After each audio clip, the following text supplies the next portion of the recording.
My son looked me straight in the eyes and said, "Drink up, Mama, you look thirsty." But 24 hours earlier, I had found insurance papers hidden in his room. A $300,000 life insurance policy on me that I never signed. The afternoon sun streamed through the kitchen window of Loretta Washington's Detroit home, casting long shadows across the familiar linoleum floor where she had raised her son Damon. At 72, Loretta still moved with purpose around her kitchen. But today, something was different. Her hands trembled as she gripped the edge of the counter, not from age or arthritis, but from a discovery that had shattered her world just 24 hours earlier. Yesterday, while cleaning out closets for the church donation drive, Loretta had found something that made her blood run cold. Hidden in Damon's old bedroom, tucked away in a briefcase he thought she would never find, were insurance documents with her name on them. A $300,000 life insurance policy she had never applied for, never signed for, never even knew existed. The beneficiary line read, "Damon Washington's son," in his familiar handwriting.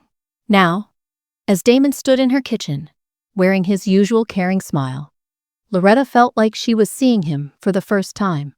This was the same son who had been visiting more frequently over the past few months, always asking about her health, her medications, her daily routine. The same son who had insisted on managing her finances to make things easier, and who had keys to everything she owned. "Here, Mama, drink up. You look thirsty," Damon said, extending a glass of water toward her with the same gentle tone he had used since childhood. But something in his eyes was different today. There was an urgency there, an expectation that made Loretta's stomach twist with fear. "Hey, beautiful soul. Before we dive in, show some love with a like, tap subscribe, and tell me, where in this big, beautiful world are you watching from?" Loretta took the glass with steady hands, her mind racing. This was her baby boy, the child she had worked 2 jobs to put through college, the son who had promised to take care of her in her old age. But the evidence was undeniable. He had been planning something, and whatever was in this glass might be part of that plan. Her grandmother's voice echoed in her memory. "Baby, when something don't feel right, it ain't right. Trust what your spirit tells you." Right now, every instinct Loretta had developed over 7 decades of life was screaming danger. "Let me just grab us a coaster, baby," Loretta said, her voice remarkably calm despite the chaos in her mind. She walked to the counter, her back to Damon, and in one fluid motion born of decades of motherly multitasking, she switched their glasses. When she returned, Damon was checking his phone, distracted. He didn't notice that the glass she handed him was the one he had originally given her. They sat together in her living room, the same room where she had read him bedtime stories, helped him with homework, and celebrated his college graduation. Loretta watched her son drink deeply from the glass intended for her heart breaking with each swallow. If she was wrong, she would feel foolish later. If she was right, she had just saved her own life and discovered the most painful truth a mother could face. "How you feeling, Mama?" Damon asked, glancing at her untouched glass. "You need to stay hydrated, especially with your blood pressure." Loretta lifted her glass to her lips, pretending to drink while studying her son's face. In that moment, she realized she was no longer looking at her child. She was looking at a stranger who wore her son's face, someone who had been planning to take everything from her, including her life. The glass of water sat between them, like a silent witness to the ultimate betrayal. As I sat there, watching my son, memories flooded back like a movie reel. I couldn't stop. I remembered the day his father walked out on us, when Damon was just 10 years old. Marcus had looked me straight in the eye and said, "I ain't cut out for this family stuff, Loretta. You and that boy gonna have to figure it out." Just like that, he was gone, leaving me with a confused little boy who kept asking when Daddy was coming home. Those were the hardest years of my life. I was working 2 jobs just to keep us afloat, teaching 3rd grade at Roosevelt Elementary during the day and cleaning offices downtown at night. My hands were raw from scrubbing floors. My back ached from bending over desks. But I kept going because I had a son who needed me. I remember coming home at midnight, exhausted, only to find Damon still awake, sitting at the kitchen table with his homework spread out, waiting for me to help him with math problems. "Mama, you tired?" he would ask, looking up at me with those big brown eyes that held too much worry for a child his age. "Never too tired for you, baby," I would tell him, and I meant it. Even when I was running on 3 hours of sleep, even when my feet were swollen and my head was pounding, I would sit down and help him with every single problem until he understood. I sacrificed everything for that boy. While other women my age were dating, going out, living their lives, I was home every night, making sure Damon stayed on the right path. I watched him grow from a scared little boy into a confident young man. I cheered louder than anybody when he made the honor roll, when he got his first job, when he graduated high school against all odds. The proudest day of my life was watching Damon walk across that stage at Wayne State University. I had worked extra shifts for 4 years, sold my grandmother's jewelry, and went without new clothes so I could pay his tuition. When they called his name, I jumped up and hollered like I was at a gospel concert. "That's my baby," I shouted, tears streaming down my face. He was the first person in our family to get a college degree. After graduation, Damon got his insurance license and started building his career. He would call me every Sunday, telling me about his clients, his goals, his dreams. "Mama, I'm gonna take care of you when you get older," he would promise. "You sacrificed everything for me, and I'm gonna make sure you never want for nothing." Those words meant everything to me. After years of struggle, I finally felt like my sacrifices had been worth it. I had raised a good man, a successful man who loved his mama.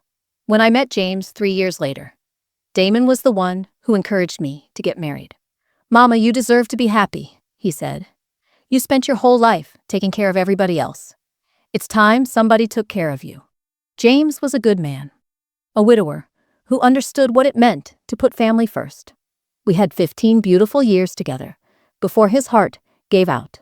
After James passed, I was lost. The house felt too quiet, too empty. That's when Damon stepped up. He started visiting more often, calling to check on me, helping with things around the house. When his marriage fell apart 6 months later, I welcomed him back home with open arms. My baby was hurting, and I wanted to be there for him the way he was being there for me. Or so I thought. Now, sitting in my living room, watching him drink from that glass, I realized I had been living in a fantasy. The caring son, the devoted child who wanted to take care of his mama. It had all been an act. The real Damon was someone I didn't recognize, someone who saw me not as his mother, but as a paycheck. Looking back now, I can see the signs were there all along. I just didn't want to believe what my gut was telling me. It started about 6 months ago, right after Damon moved back in. At first, his questions seemed innocent enough. Just a son worried about his aging mother. "Mama, you been keeping up with your blood pressure medicine?" he would ask during dinner, watching me closely as I answered. Then it escalated. "How often you seeing Dr. Johnson these days? What's he saying about your heart?" When I told him the doctor said I was doing well for my age, I swear I saw disappointment flash across his face. The questions about money started around the same time. "Mama, you ever think about what this house might be worth now? All these young white folks moving into the neighborhood, property values going up?" He would walk around the house like he was appraising it, commenting on the hardwood floors James had refinished, the new kitchen cabinets we had installed just before he passed. "You know, Mama, you sitting on a gold mine here," Damon said one evening, standing in the doorway looking at my bedroom. "This house gotta be worth at least $200,000 now." I thought he was just making conversation, but then he started pushing me to get the house appraised. "For insurance purposes," he said. "You want to make sure you got enough coverage." That should have been my first red flag right there. The medication questions became more frequent and specific. Damon would count my pills when he thought I wasn't looking. "Mama, you taking these heart pills every day like you supposed to?" he would ask, shaking the bottle like he was checking inventory. "What happens if you miss a dose? Dr. Johnson ever tell you about side effects?" I started noticing he was always around when I took my evening medications. He would bring me a glass of water, watch me swallow each pill, then take the glass away. "Got to stay on top of this stuff, Mama," he would say. "Can't be playing around with your health." But it was the insurance conversation that really should have opened my eyes. Damon kept bringing up life insurance, talking about how important it was to have proper coverage at my age. "Mama, when's the last time you looked at your policy? You might need to update it." He offered to help me review all my insurance documents, said he could use his professional expertise to make sure I was properly protected. I trusted him completely. When he brought me papers to sign, I barely glanced at them. "Just updating your beneficiary information," he would say, pointing to signature lines. "Making sure everything is current." I signed whatever he put in front of me, because he was my son, and I believed he had my best interests at heart. The most chilling sign came just 2 weeks ago. Damon was on the phone in the kitchen, talking in hushed tones.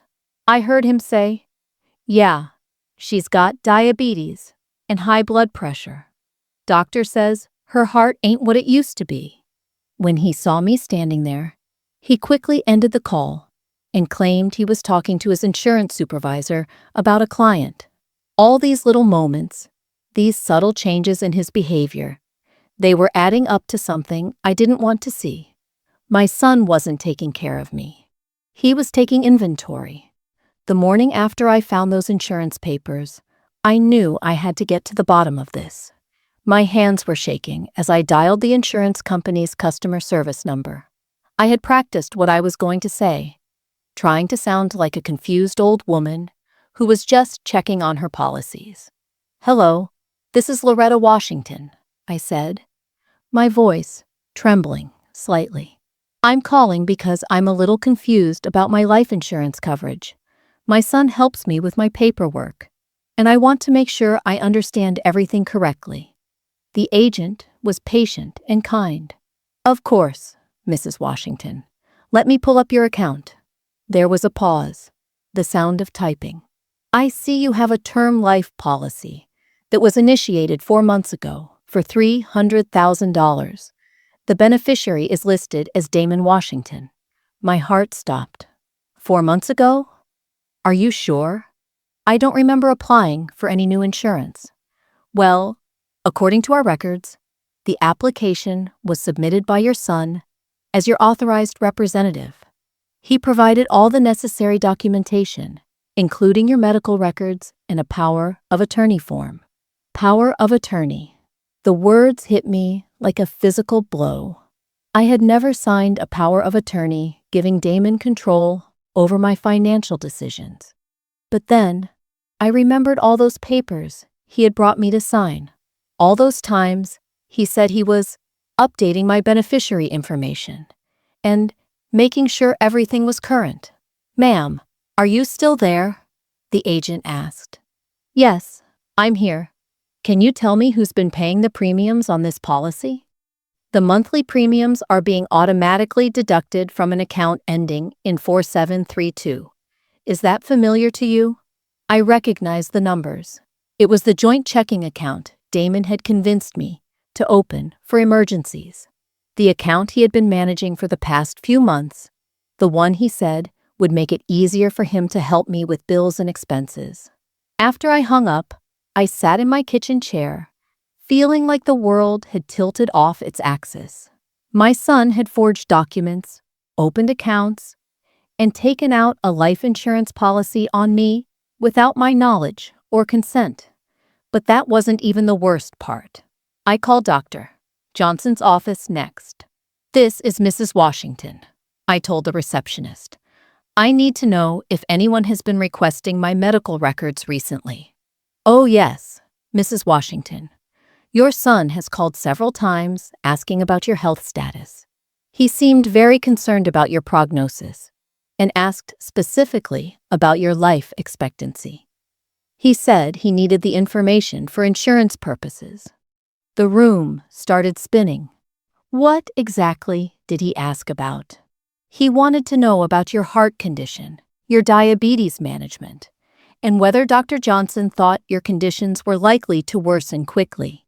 He also asked about your medication schedule and whether you were compliant with taking your pills. I hung up and immediately called my neighbor, Miss Ruby. Ruby, I need you to come over here right now. Something terrible is happening. When she arrived, I showed her the insurance papers. Her face went white as she read through them. Loretta, baby, this ain't right. This looks like fraud to me. That evening, when Damon came for dinner, I watched him like I was seeing him for the first time. He made his usual small talk, asked about my day, inquired about my health. But now I could see it for what it really was. Surveillance. How you feeling today, Mama? You take all your medicine? You eating enough? You look a little weak. You been having any chest pains? Any shortness of breath? Each question felt like a dagger. My son wasn't checking on my well-being. He was monitoring my decline, waiting for the right moment to collect on his investment. When he handed me that glass of water, I realized this wasn't just about insurance fraud anymore. This was about murder. My baby boy, the child I had sacrificed everything for, was planning to kill me for money. After Damon left that night, stumbling and claiming he felt suddenly tired, I sat in my living room and fell apart. Not the kind of crying you do at movies or funerals, but the kind that comes from somewhere so deep it feels like your soul is breaking. I cried for the little boy who used to crawl into my bed during thunderstorms. I cried for the young man who had promised to take care of me. Most of all, I cried for the mother I had been, the one who had believed love was enough to keep your children from turning into monsters. I must have sat in that chair for hours, just letting the tears fall. Every memory felt poisoned now. Was he pretending when he hugged me at graduation? Was he lying when he said he loved me? How long had he been planning this? The questions came like waves, each one pulling me deeper into despair. Around 3 a.m, I found myself in Damon's old bedroom, staring at the walls covered with his childhood artwork and achievement certificates. Pictures of us together smiled back at me from every surface. There we were at his high school graduation, me beaming with pride, him with his arm around my shoulders. There we were at Christmas last year, both of us laughing at something James had said. The happiness in those photos felt like a cruel joke now. I picked up his Little League trophy from the dresser, the one he had won when he was 12. I remembered that day so clearly, him running across the field to show me his medal, his face glowing with joy. Look, Mama, I won this for you.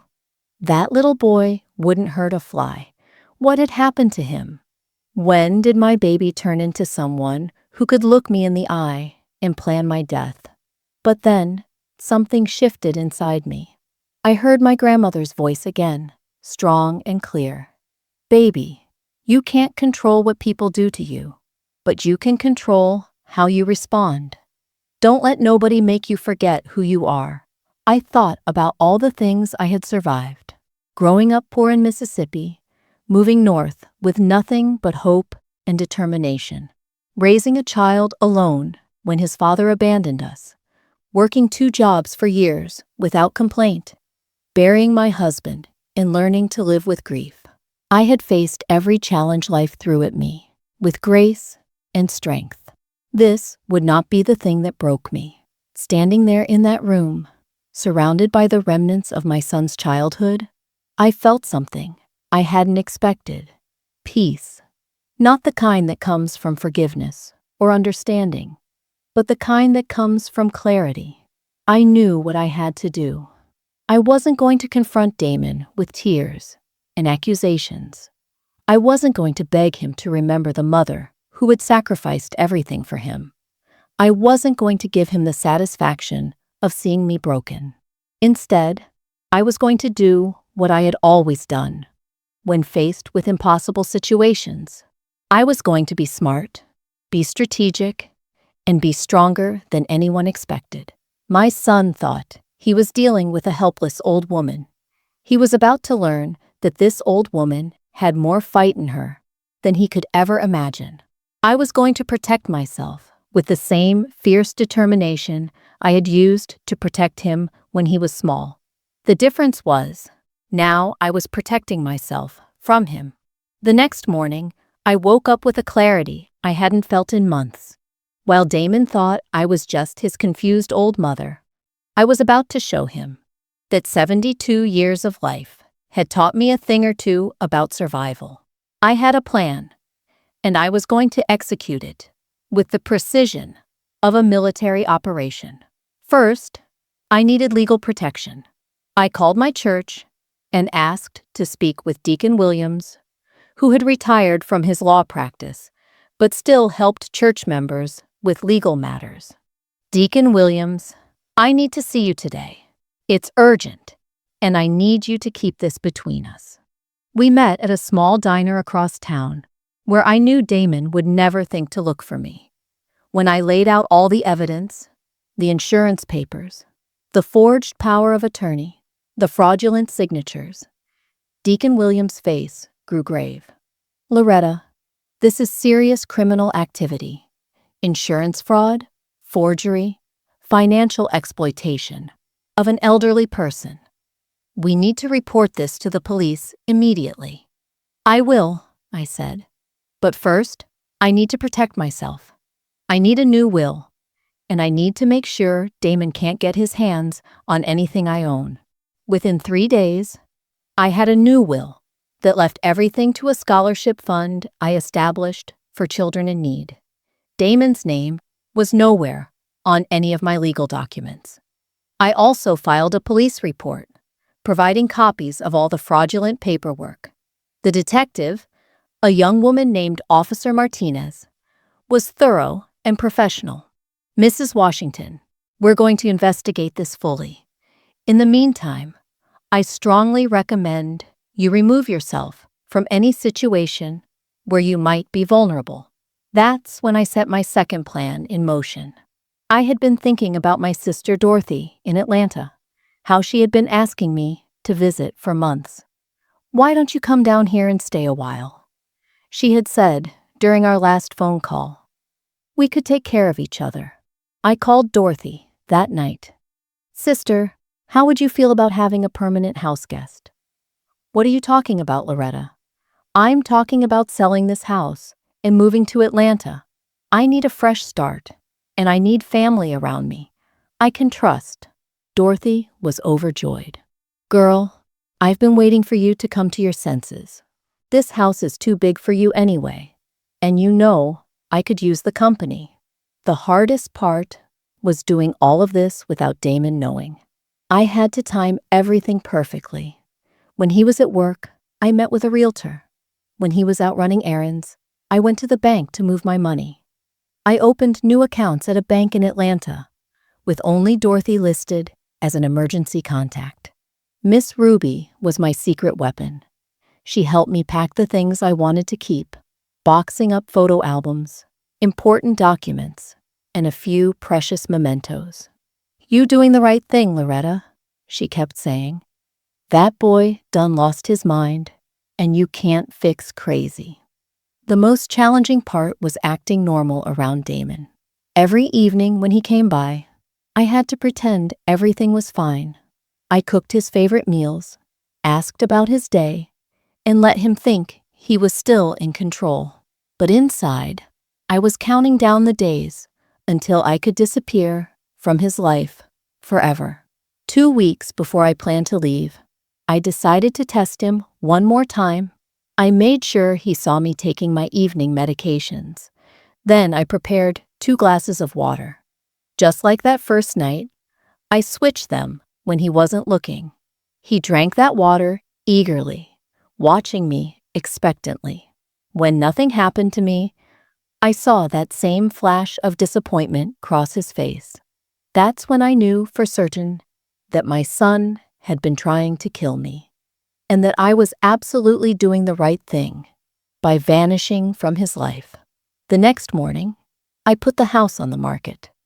Within a week, I had a cash offer from a young couple who were desperate to move into the neighborhood. I accepted immediately. With a closing date just 2 weeks away, everything was falling into place. The morning I left Detroit, I didn't say goodbye.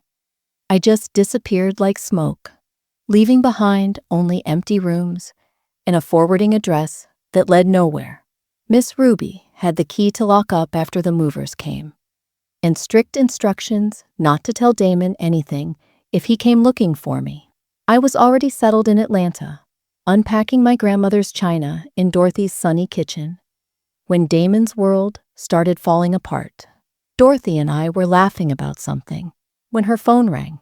It was Miss Ruby, calling to tell me that Damon had shown up at my old house that morning. "Girl, you should have seen his face when he saw that sold sign in the yard," Miss Ruby said, barely containing her laughter. He was standing there, looking like he'd seen a ghost, banging on the door like he'd lost his mind.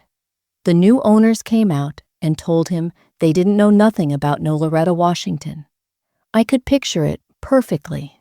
Damon standing on the porch, where I used to wait for him to come home from school, completely bewildered. For the first time in his life, his mother wasn't there when he needed her. The difference was, this time he needed me for all the wrong reasons. "What did he do then?" I asked Miss Ruby. "That fool went up and down the street asking neighbors if they knew where you went. Most folks just shrugged and said you must have moved to be closer to family.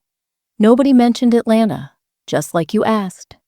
Over the next few days, Damon's panic became more obvious. Miss Ruby reported that he had been back to the house 3 more times, even going around to the back to peek through windows. He had called the church, asking if anyone knew where I was. He had even contacted the post office, trying to get my forwarding address. But the real satisfaction came 2 weeks later, when Deacon Williams called me. "Loretta, I got some news you're going to want to hear. That insurance company contacted the police. They're investigating your son for fraud, and they've frozen that policy he took out on you. Apparently, someone else reported suspicious activity, too." I found out later that Dr. Johnson had also reported Damon's strange behavior to the authorities. When the police connected all the dots, the forged documents, the fraudulent insurance policy, the suspicious medical inquiries, they had enough evidence to open a criminal investigation.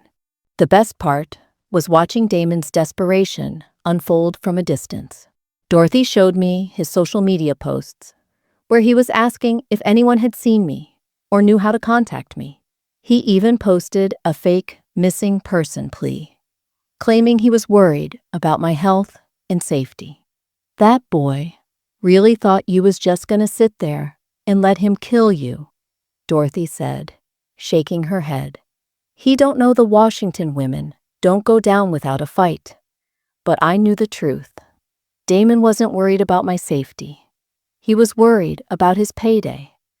$300,000 had vanished along with me, and there wasn't a thing he could do about it. The hunter had become the hunted, and for the first time in months, I felt like I could breathe freely. 6 months later, I'm sitting in my sunlit apartment in Atlanta, sipping sweet tea from my favorite cup and watching the sunrise paint the sky in shades of gold and pink. The apartment is smaller than my old house, but it's mine. Every morning, I wake up knowing I'm safe, knowing I'm surrounded by people who genuinely care about my well-being. Dorothy and I have fallen into a comfortable rhythm. We take morning walks through the neighborhood, attend a vibrant church where the pastor knows everyone's name, and spend afternoons volunteering at the local elementary school. The children there remind me why I became a teacher in the first place, for the pure joy of watching young minds discover the world. I've made friends here, real friends who knew nothing about my past when they met me.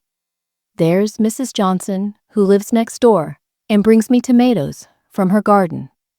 There's the book club at the community center, where we argue passionately about character motivations and plot twists.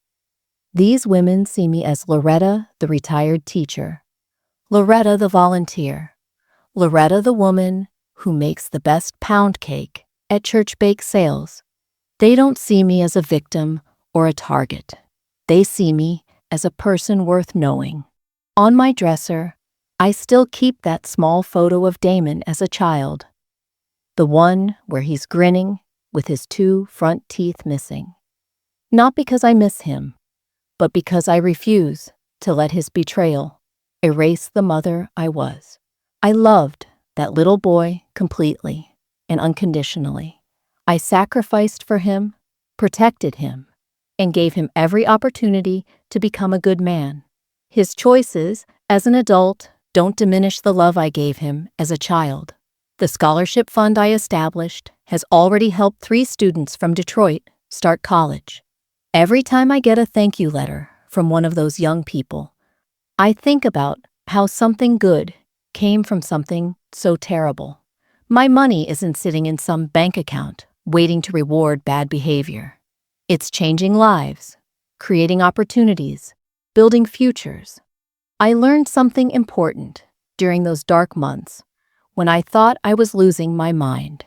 Trust your instincts. When something feels wrong, it usually is. Don't make excuses for people just because you love them. Don't ignore red flags because you want to believe the best about someone. Sometimes the people who hurt you most are the ones you trust completely. But I also learned that you don't have to destroy someone to protect yourself from them. I could have confronted Damon with anger and accusations. I could have tried to shame him or embarrass him publicly. Instead, I chose to quietly remove myself from his reach and build a better life. That choice gave me peace instead of bitterness. Dorothy often asks me if I miss him, if I ever think about reaching out. The truth is, I do think about him sometimes. I wonder if he ever feels remorse, if he ever looks at old pictures of us and remembers being loved. But I don't miss the man he became. I can't miss someone who saw me as nothing more than a payday.